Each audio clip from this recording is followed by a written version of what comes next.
Assalamu alaikum dear students, welcome in second year computer science class. Today we are going to start chapter number 2, algorithm and flowcharts. Lecture number 4. This is Shahzad Bajwa. Our today's topic is algorithm and flowcharts. Let's start. Basically, in this chapter you will be studying the basic concepts of algorithm writing and representation of flowcharts, how we can implement our program in the form of algorithm, and how we can represent that program in also in flowchart.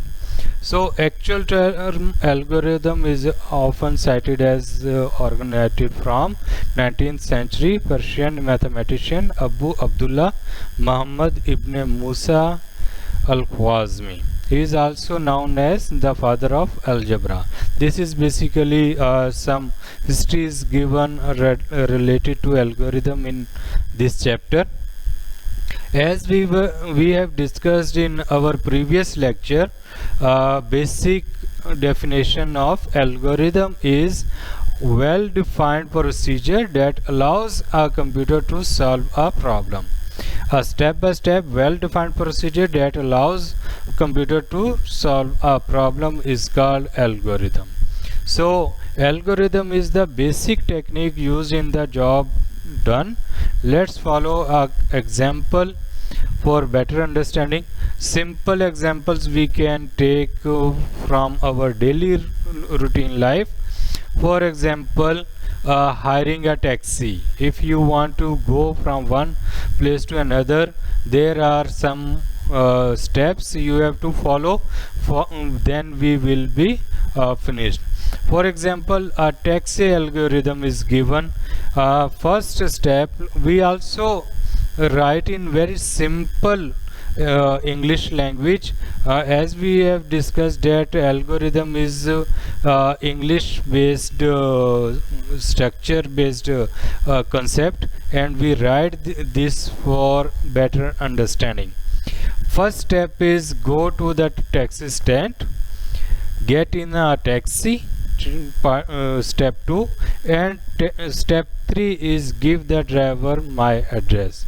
Simple. How to make a cup of tea? For example, I give you an example or question. Write an algorithm for how to make a cup of tea, how to make a biryani, how to make a simple program which will display this is my first program. How we can write an algorithm for this is class second year, and that was the result of previous class. How many grades are there, how many A grades, B grades, C grades, and how many are the failed students. So different examples we can take from our daily routine life. So this is basic concept of algorithm, to write your statement in a simple way for better understanding, or for those people who are not aware with computing languages, but before making a program, before code, you have to make a very easy procedure for better understanding. Example is given in your book. Find the grade of students by reading marks or by taking percentage. Here we are assuming some percentages. For example, 80% above is for grade A, between 60 to 80 is grade B, and 60 to 40 is grade C. And if students got marks below 40, then mark fail, means it means fail. How we can write a best algorithm for this example? Let's see. Step 1, start. Always whenever we start writing an algorithm, we definitely put first step as a start. Step 2, read marks or percentage. Now first we have to make a concept. What is problem, how we are going to resolve is what is input, what is output, how we can code, and what will be the final display of this program. So before making any kind of step, we have to think about what strategy we have to follow. In step by step well defined procedure will make a best algorithm for us. Right, first we have to start, then read marks for percentage or total marks, whatever you have mentioned. Step 3, similar these given example we will follow step by step, and we will put in proper arrangement, and finally we will see that algorithm is ready. Step 3, if marks greater than or equals to 80, then grade A. And go to step 7. Why step 7?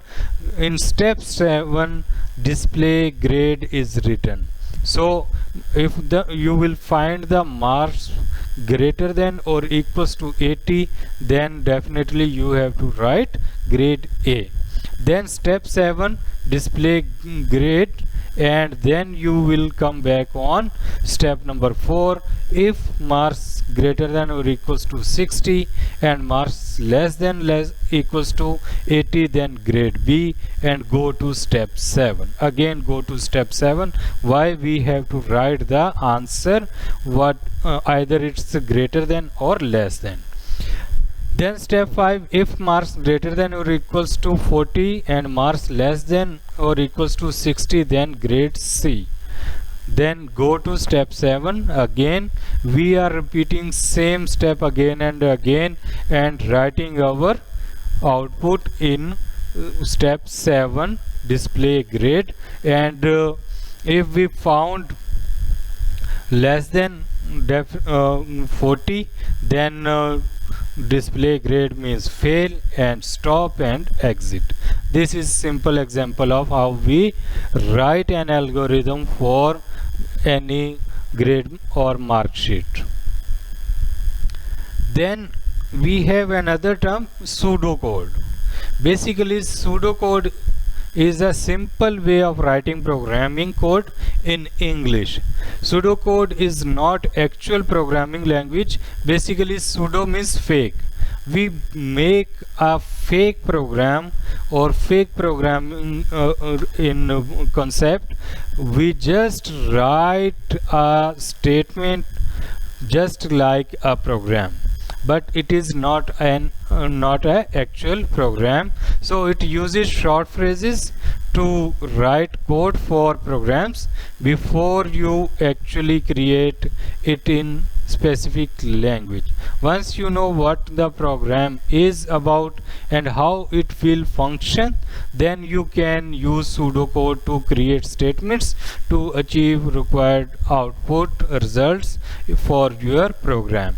So this is basically, we don't follow strict rules like when we write statements in English. So just we use simple words, concise words, and according to the understanding of program and user, we must remember why we were using this word for which operation. So when you are ready, then you can convert your pseudocode for coding. And best example, for example, add two numbers together and display the result. We can also write algorithm for that. We are going to write pseudocode for that. Start program, enter two numbers A and B, add the numbers together, print sum, and program. Simple. We are not using any symbols, we are not using special symbols or indicators or using hard English. We are using simple English language to represent our concept, our problem, our solution, our code in a single English language term. So this is called pseudocode. Just like a program, but using simple English language statements.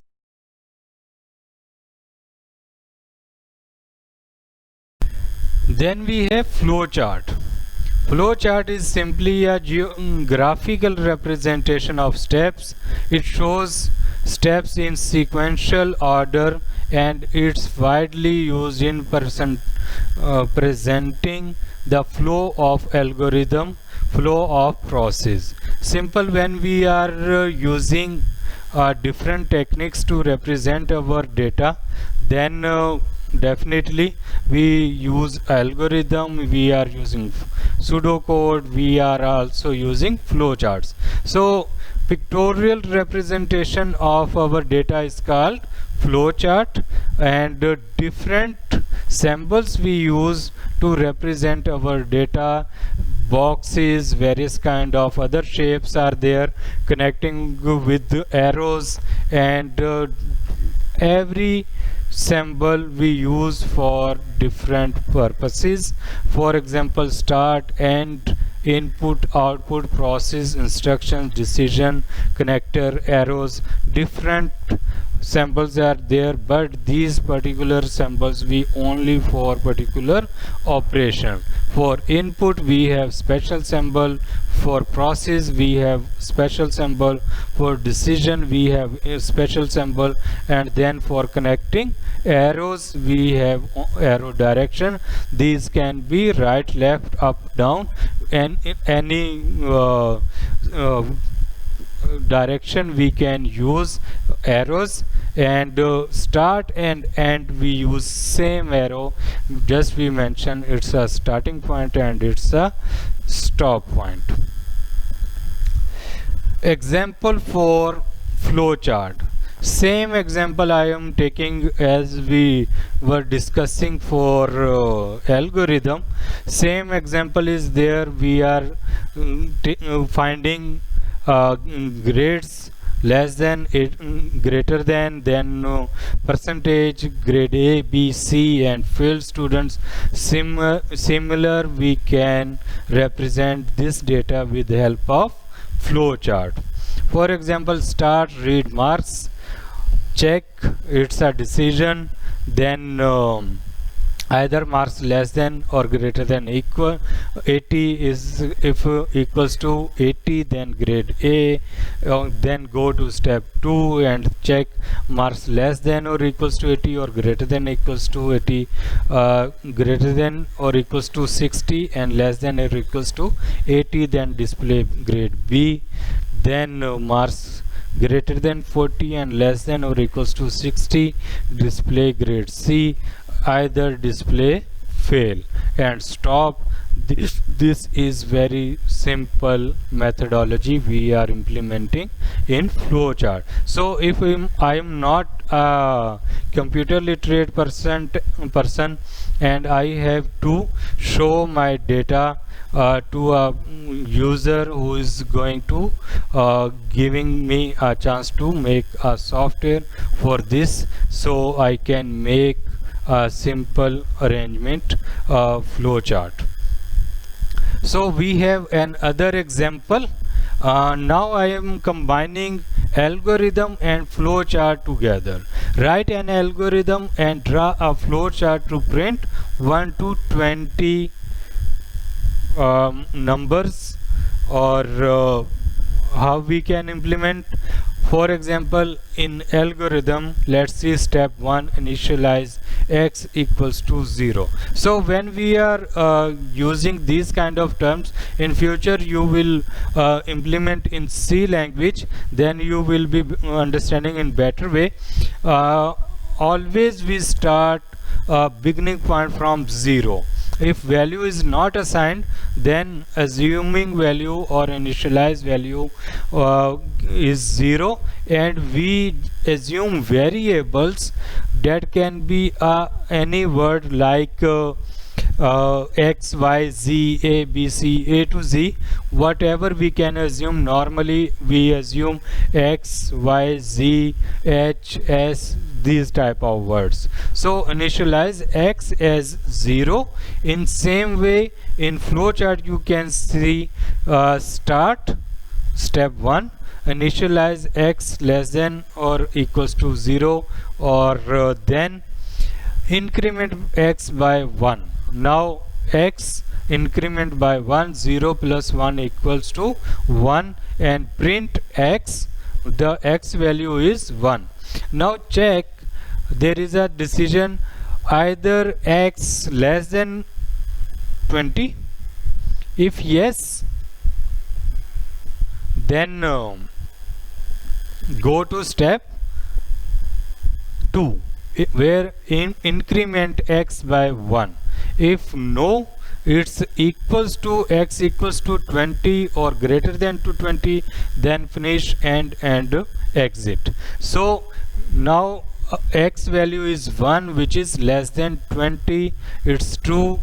We are going back to on step 2, which is incremented by 1. Now x 1 plus 1 equals to 2. So again print 2, then go to step 4. Now check x is less than 20, still x less than 20 because x value is 2. Now go to step 2, increment x by 1. Now 2 plus 1 equals to 3.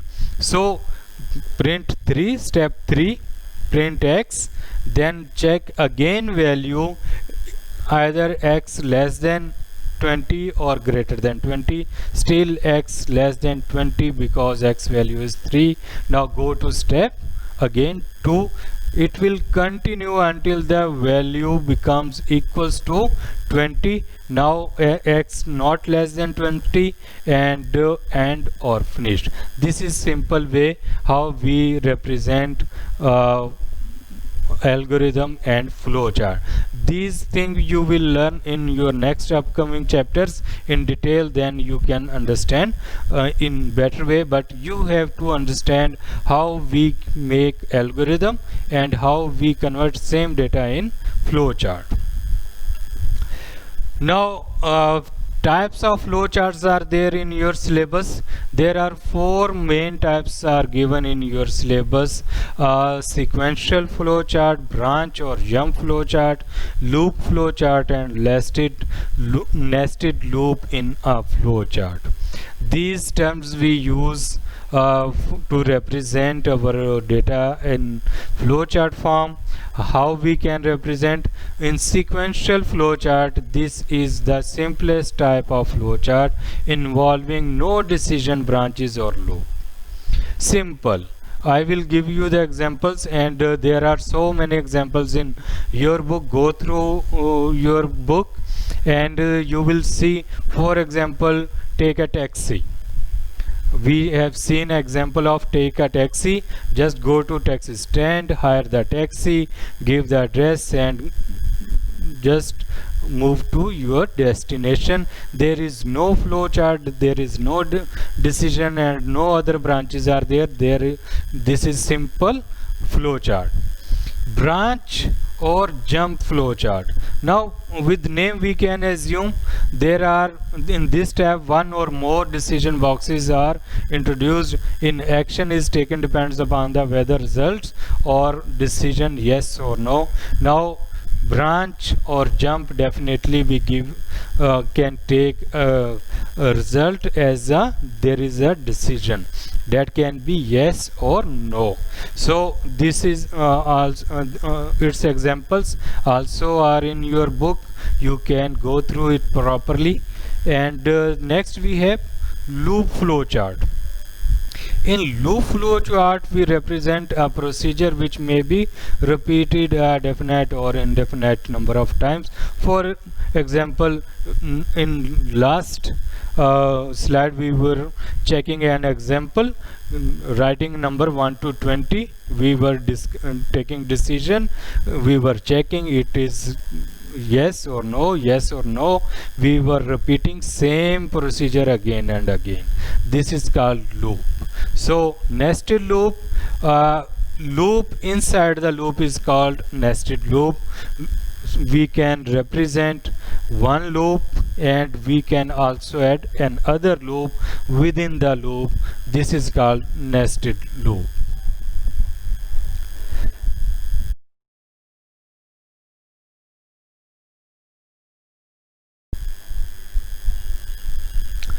Difference between algorithm and flowchart is given. Mostly examiner may ask you write a difference between algorithm and flowchart. Let's see one by one. Algorithm, it's a procedure for solving problem. In algorithm we define our problem step by step in well defined procedure, so it's a procedure. Flowchart, it's a graphical representation of process. Each step we represent with the help of graphics. So this is main difference between flowchart and algorithm. The process is shown in step-by-step instructions, algorithm, and flowchart. The process is shown in block-by-block information diagram. Step-by-step information and information in the form of block and by block. It is complex and difficult to understand. Algorithm, mostly when you are working on big project, large scale project, then definitely your algorithm will become more complex and complex. But in flowchart, easy to understand. You can represent each step with help of diagram. That's make it easy to understand. It is difficult to debug the errors in algorithm. When you are writing a complete algorithm for huge program, big program, then definitely it can goes in many pages, so it is difficult to understand and track the error. It is hard to debug error also. In flowchart, when you find an error, then definitely you have to follow one by one each diagram where you have taken a mistake. Means you can add less than instead of greater than, you can miss equal sign in less than or equal sign, equal grade. So any kind of error can be hard to find. The solution is shown in natural language. We just code in write algorithm in natural language, but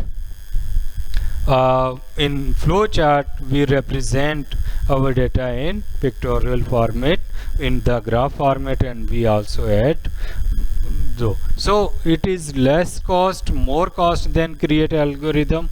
Algorithm are expensive and flowchart are the less expensive and less time taking. So if we compare both strategies, flowcharts are better than algorithm representation. So mostly programs we represent with diagram structure.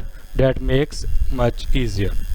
We have an assignment. There is assignment from your book. First one is write an algorithm and flowchart to convert temperature from Fahrenheit to Celsius. How you will write, examples are given in your book. Just go through it and then understand and write in your own words or with help of book. Write an algorithm and draw flowchart to determine whether a student passed the exam or not. Similarly, we were finding the percentage, so we can also find either the student is passed in exam or fail. Then third one, write an algorithm and flowchart for summing the first 30 integers. We were writing first 30 numbers. Now we have to sum the first 30 integers.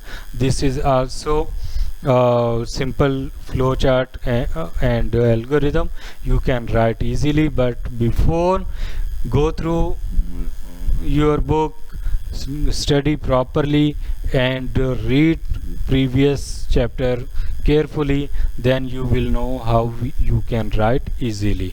This is also for 6 marks, 2 for each, and you have to submit on as given instructions on given time. So if you have any question, you may also ask. You can comment and write query. So again, I will suggest go through your recommended book, everything is there. You will find is much easier. Thank you, dear students.